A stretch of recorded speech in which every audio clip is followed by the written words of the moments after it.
वो हम बात करते हैं। क्लियर है? तो अब हमारे टॉपिक का नाम है, खाना मांग रही है, दे दे। आनुवंशिक लक्षण कैसे व्यक्त होते हैं। अभी तक हमने जो देखा है मेंडल के नियम में, हमने सिर्फ मेंडल वाले प्रयोग है उससे ये देखा कि जो प्रभावी लक्षण होगा वो जाएगा, अप्रभावी लक्षण वो नहीं जाएगा। दो लक्षण अगर एक दूसरे से दो लक्षण है तो वो दोनों एक दूसरे से स्वतंत्र होते हैं। क्लियर है इतना? अब हमें इस टॉपिक के अंदर ये समझना कि ये जो लक्षण जाते हैं ये कैसे जाते हैं और कैसे दूसरे वाले लक्षण से अलग होते हैं। क्लियर है? तो उसके लिए सबसे पहले तो हमें पता होना चाहिए कि ये लेके कौन जाएगा। तो ये लेके जाएंगे जीन। ठीक है? जीन कहाँ होते हैं? तो कोशिका के, हाँ डीएनए के अंदर। डीएनए कहाँ होता है? कोशिका के केंद्रक में। उसके अंदर कुछ जगह पे ऐसे एंजाइम होते हैं जो प्रोटीन का संश्लेषण करते हैं। ठीक है? उस जगह को हम कहते हैं कि वो क्या है? जीन है। क्लियर है? और हर एक संतान के अंदर उनके माता पिता या उनके पूर्वजों से जीन के 2 जोड़े आते हैं। ठीक है? यानी कि 2 सेट आते हैं। एक कहाँ से आता है? मम्मी से, और एक आता है पापा से। क्लियर है ना?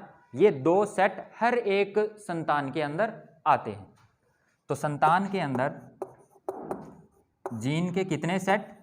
2 सेट। ठीक है? 2 सेट होते हैं जीन के। किसके अंदर?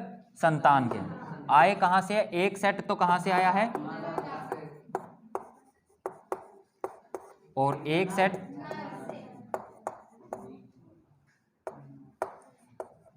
इन्हीं को हम माता पिता बोल देते हैं। ठीक है? इतना आपको पता है। संतान के अंदर एक सेट यहां से, क्योंकि दोनों की बराबर हकदारी होती है। क्लियर है ना? इसलिए यहां पे 2 सेट होंगे, तो यहां से एक सेट आना चाहिए, यहां से एक सेट आना चाहिए। इतना सबको क्लियर है कि नहीं? ठीक है? अब ये वाला संतान जो इन दोनों माता और पिता की जो संतान है उसके पास 2 सेट है। ठीक है? हाँ, एक जोड़ा भी बोल सकते हो इसको। क्लियर है? लेकिन यहां से आगे जब इसकी संतान होगी, संतान की संतान यानी कि दूसरी पीढ़ी, तब इन दोनों में से, यहां तो इसके पास 2 सेट है, इससे आगे फिर ये इसका एक सेट भेजेगा कि 2 सेट भेजेगा? एक ही सेट भेजेगा, है ना? क्योंकि यहां पे देखो एक ही सेट आ रहे हैं, तो ये भी क्या करेगा? अपना एक ही सेट भेजेगा। इसका मतलब क्या हुआ कि इन 2 सेट से कौन सा एक सेट भेजेगा? जो ज्यादा प्रभावी होगा। लेकिन इन 2 सेट में से उसको तोड़कर एक सेट तो करना पड़ेगा ना। वो कैसे करेगा? तो इसके लिए अब जो जीन है ना, ये किसके 2 सेट हैं? जीन की। ठीक है ना? अब सीधी सी बात है, जीन के अंदर जो 2 सेट है उनमें से एक सेट को वो तोड़ेगा, तो कैसे तोड़ेगा? तो इसका क्या है कि जीन है ना, वो ऐसे डीएनए के अंदर है।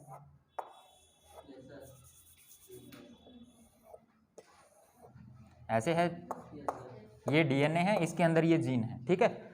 अब ये जीन, ये नहीं कि एक ही डीएनए होता है और उसके अंदर ये जीन होता है, क्योंकि अगर एक ही डीएनए और जीन होता तो फिर ये 2 सेट है, ये कभी भी अलग नहीं हो पाते, और एक सेट जो जनन कोशिका के अंदर जाना होता है वो नहीं जा पाता। ठीक है ना? तो इस डीएनए के अंदर जो ये जीन के सेट है, जो जीन के सेट है वो अलग अलग डीएनए के फॉर्म में होते हैं, और एक डीएनए को हम कहते हैं गुणसूत्र। है इसके अंदर जो ये जीन है, इसके अंदर ही है, वो जीन है ना, वो अलग अलग छोटे छोटे टुकड़ों में बटे होते हैं, और हर एक टुकड़े को, हर एक इकाई को हम गुणसूत्र बोलते हैं। तो ये गुणसूत्र किसके अंदर हुए? जीन के अंदर। छोटी छोटी संरचनाएं या छोटी छोटी इकाई। क्लियर है? अब वो वाले गुणसूत्र है ना, ये भी टोटल जोड़ों में रहते हैं, और अगर हमारी बात करें तो हमारे अंदर टोटल 23 जोड़े गुणसूत्र के होते हैं। 23 जोड़े बोले मैंने, 23 जोड़े मतलब एक में 2, तो टोटल कितने गुणसूत्र हुए? 46। क्लियर है ना? ये वाले जो गुणसूत्र है ना, ये पूरे के पूरे माता पिता से उसके बच्चों में जाते हैं। सूत्र होते हैं जो जोड़ों में होते हैं, वो जोड़ों में जैसे कि ऐसे होते हैं, XX YY या XY ऐसे। ठीक है? ये जो जोड़े में होते हैं, जब जनन कोशिका जो होती है उसके अंदर ये जोड़ों में नहीं होती। वो वाली कोशिका, उसके अंदर इनमें से एक ही होता है, या तो ये वाला या ये वाला या ये वाला। ठीक है? या तो x वाला या y वाला या फिर x वाला, इन दोनों में से कोई है। ठीक है ना, समझ रहे हो इतना। गुणसूत्र है वो जोड़ों में होते हैं, लेकिन जब वो जनन कर रहे होते हैं, जनन के लिए उन्हें जो 2 कोशिका भेजनी होती है, उनके अंदर हमेशा गुणसूत्र कैसे होंगे, सिर्फ एक ही गुणसूत्र होगा। क्लियर है ना। तो अब आपका वो कॉन्सेप्ट क्लियर हो रहा होगा कि जो आप कह रहे थे कि 23 सर 23 तो माता से आएंगे, 23 पिता से, टोटल कितने हो जाएंगे, 46। 46 जोड़े हो गए, वो 23 जोड़े वहां से आए, 23 जोड़े वहां से आए, ऐसे नहीं होता। 23 नहीं, एक आएगा। गुणसूत्र के जोड़ों में से एक माता से आएगा और एक पिता से आएगा। क्लियर है ना। यहीं से आपको यह भी समझ आएगा कि ये वाले जो गुणसूत्र है ना, यही जो होने वाली संतान लड़का होगा कि लड़की, यानी कि लिंग निर्धारण है वो भी इन्हीं से होता है। पूर्वजों से जो लक्षण आते हैं उन्हें हम आनुवांशिक लक्षण कहते हैं। ठीक है, वो आनुवांशिक लक्षण कैसे व्यक्त होते हैं, तो वो आनुवांशिक लक्षण इन गुणसूत्र के द्वारा उनके माता पिता से किसके अंदर जाते हैं, संतान के अंदर। ये गुणसूत्र किसके अंदर होते हैं, जीन के अंदर। छोटे छोटे एरिया होते हैं जहां पे ये गुणसूत्र होते हैं, और गुणसूत्र कैसे होते हैं, जोड़ों में पाए जाते हैं। ठीक है, लेकिन जब जनन करते हैं तो ये जो जोड़ों वाले गुणसूत्र है उनमें से एक ही गुणसूत्र आगे जाता है। क्लियर है, और एक गुणसूत्र पीछे। क्लियर है ना। अब मनुष्य की अगर मैं बात करूं, मानव की अगर बात करूं, तो उनके अंदर जो नर वाली कोशिका है ना, यानी कि जो मेल है, उनके अंदर जो गुणसूत्र होते हैं वो होते हैं XY, और जो मादा है यानी कि फीमेल है, उनके अंदर जो गुणसूत्र है वो,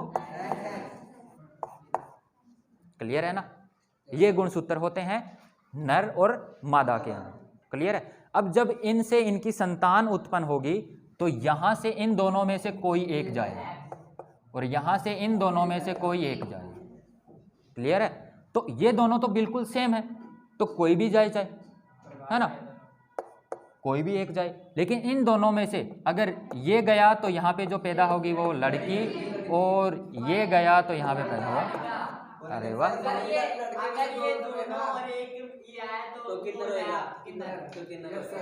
नहीं है। मैंने बताया इधर से भी एक गुणसूत्र आएगा और इधर से भी एक आएगा, इधर से 2 आ ही नहीं सकते, वो एरिया है। ठीक है, उसके अंदर हम काउंट नहीं कर सकते कि इतने जी। हाँ, जो गुणसूत्र के जोड़े होते हैं ना वो टोटल 23 होते हैं। ठीक है ना। हाँ, मेल के अंदर भी 23, फीमेल के अंदर भी 23, 22 जो गुणसूत्र है। अब जो 23 जोड़े होते हैं उनमें से जो 22 है ना, वो तो मेल और फीमेल के अंदर समान होते हैं, एक ही जैसे होते हैं। जो 23वां जोड़ा है ना, वो मेल के अंदर अलग होता है, फीमेल के अंदर अलग होता है, और वही जो जोड़ा है उसे हम लिंग गुणसूत्र बोलते हैं, वो ये वाला ही है। ठीक है, सिर्फ यही एक जोड़ा है जो अलग होता है, जिससे हम इतने अलग, सिर्फ एक इस गुणसूत्र अलग होने की वजह से, देखो आप अलग और ये इधर वाले लड़के अलग, सिर्फ एक की।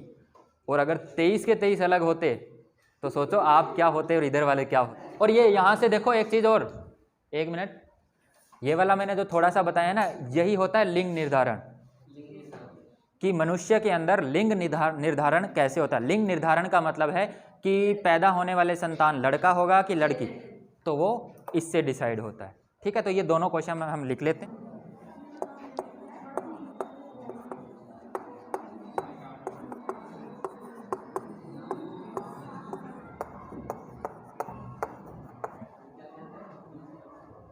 प्रकार अपने आप को व्यक्त करते हैं।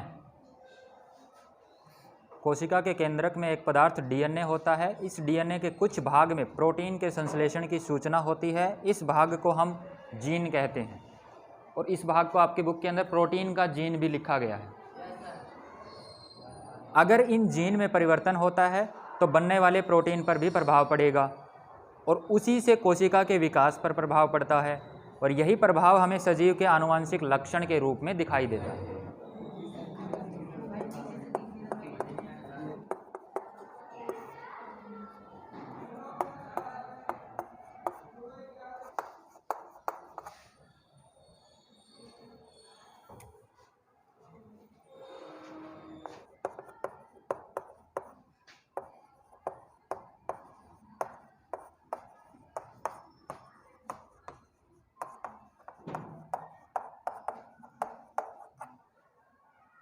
अच्छा, यहाँ पे एक चीज़ ध्यान देना थोड़ी सी, लड़की का जन्म तब होता है जब नर और मादा दोनों से X गुणसूत्र आते हैं, ठीक है।